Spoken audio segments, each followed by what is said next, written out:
After having seen the first episode of this, I'm convinced of the route this show is possibly going to go throughout its run. They really nailed the creepy eerie vibes to a complete T. Yayoi is one of the best female protagonists I've seen, and her case was really interesting from a normal girl to a menace. You already got me invested with that 180 turn alone. But before that, let's get to our true protagonist here, Keitaro. He's kind of a spirit magnet, which led him to suffering a traumatic experience during middle school, and since this show is 2 cores, there's always a possibility that they can get into some of the details of that certain incident and what happened to his friend that got caught up in it. When and if that does happen, I do look forward to it.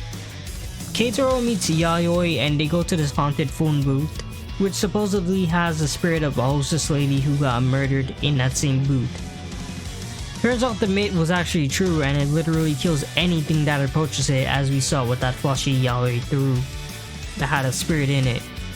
On this topic though, the creepiest aspect of this so far is Yayoi. Throughout the episode we've seen her with a flushy while choking it out at times, and every time it was being choked out it had this weird effect to it.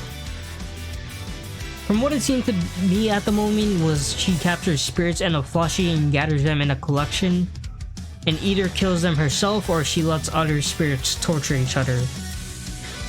I mean, at the moment I at least knew for sure that she had them in a collection.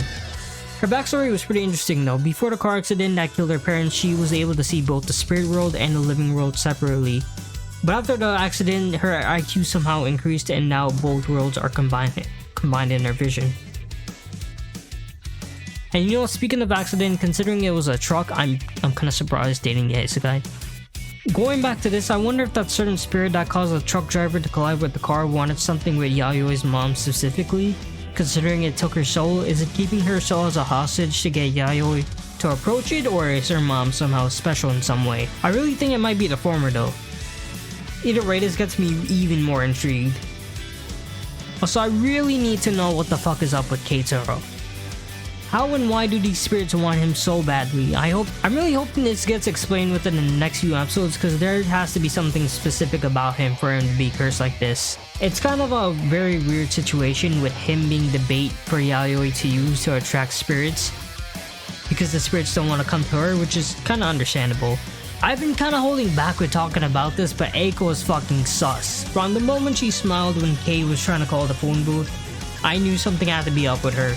And her weird, eerie, creepy ass smile at the end, talking about some Kei loves fear, literally confirmed it.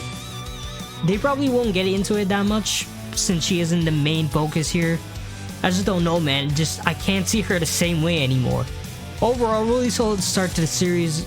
They're setting up the creepy vibes, what type of characters we're going to be dealing with, and establishing what type of threats our main characters will be facing. Everything was perfectly executed in my opinion. I think I'd give this either close to a 9 or 9 out of 10. This feels like it'll be a very promising horror series, so let's hope it continues down that route in the coming episodes. With that said, please make sure to like and subscribe. Let me know what you guys thought about this episode down in the comments, and I'll see you guys in the next one.